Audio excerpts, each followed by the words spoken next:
As we head into Labor Day weekend, there seem to be help wanted signs everywhere you look. With the unemployment rate at a 50-year low and over 11 million job openings, the nation finds itself grappling with a labor shortage. Joining us now is Liz Shuler, president of the AFL-CIO, federation of 57 unions, 12.5 million members. Good afternoon. Thanks so much for spending some time with us on GMA3.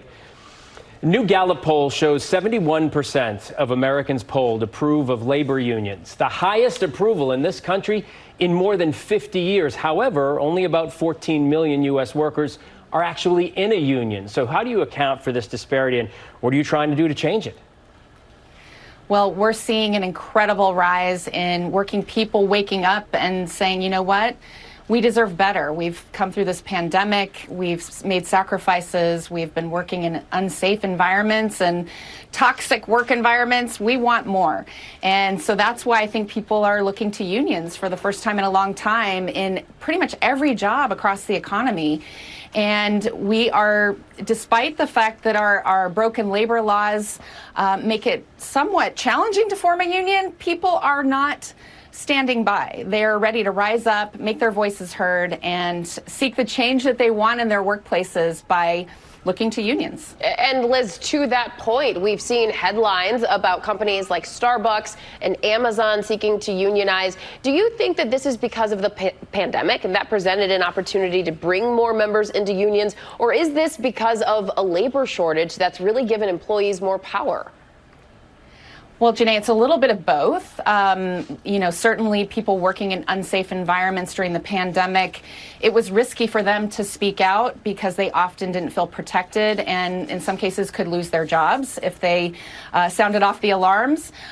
Unions give you the ability to have those protections, to bring your voices forward without fear. And so I think people did see the value of unions during the pandemic, particularly around safety and health. But I think the issues are universal. People want to be respected. They want dignity. They want to be heard. They want to have a voice in how their workplaces are running. And certainly in this time where people are doing more with less, they're seeing their companies making billions of dollars.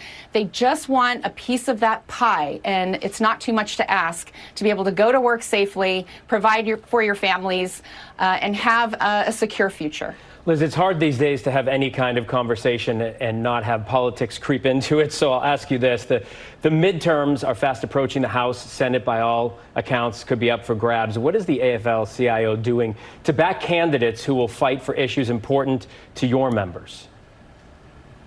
Well, certainly the issues are what drives us. It's the lens through which we look at every campaign or political race across the country. But this is really about our democracy. This is about working people making the decisions and electing the people who are going to protect them when they are elected to office. And so that's what we're doing in communities all across the country. We're galvanizing and mobilizing people, looking at the issues that matter to people: healthcare, decent pay, safety and health, predictable schedules, paid leave, childcare, and measuring the candidates based on those issues. And Liz, we're almost out of time, but I just want to ask you real quickly, when it comes to unions, what do you think is the biggest misconception that Americans have?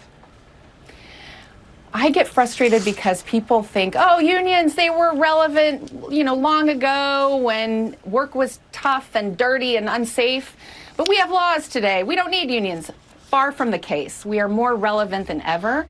No workplace is off limits. So I would encourage people to make their voices heard. Come together, have a conversation with your coworkers. That's what organizing a union really means. You said everybody wants a piece of the pie and no workplace is off limits. AFL-CIO President Liz Shuler, thank you so much for being with us today. Thanks, Janae. Well, hey there, GMA fans. Robin Roberts here. Thanks for checking out our YouTube channel. Lots of great stuff here. So go on, click the subscribe button right over here to get more of awesome videos and content from GMA every day, anytime. We thank you for watching, and we'll see you in the morning on GMA.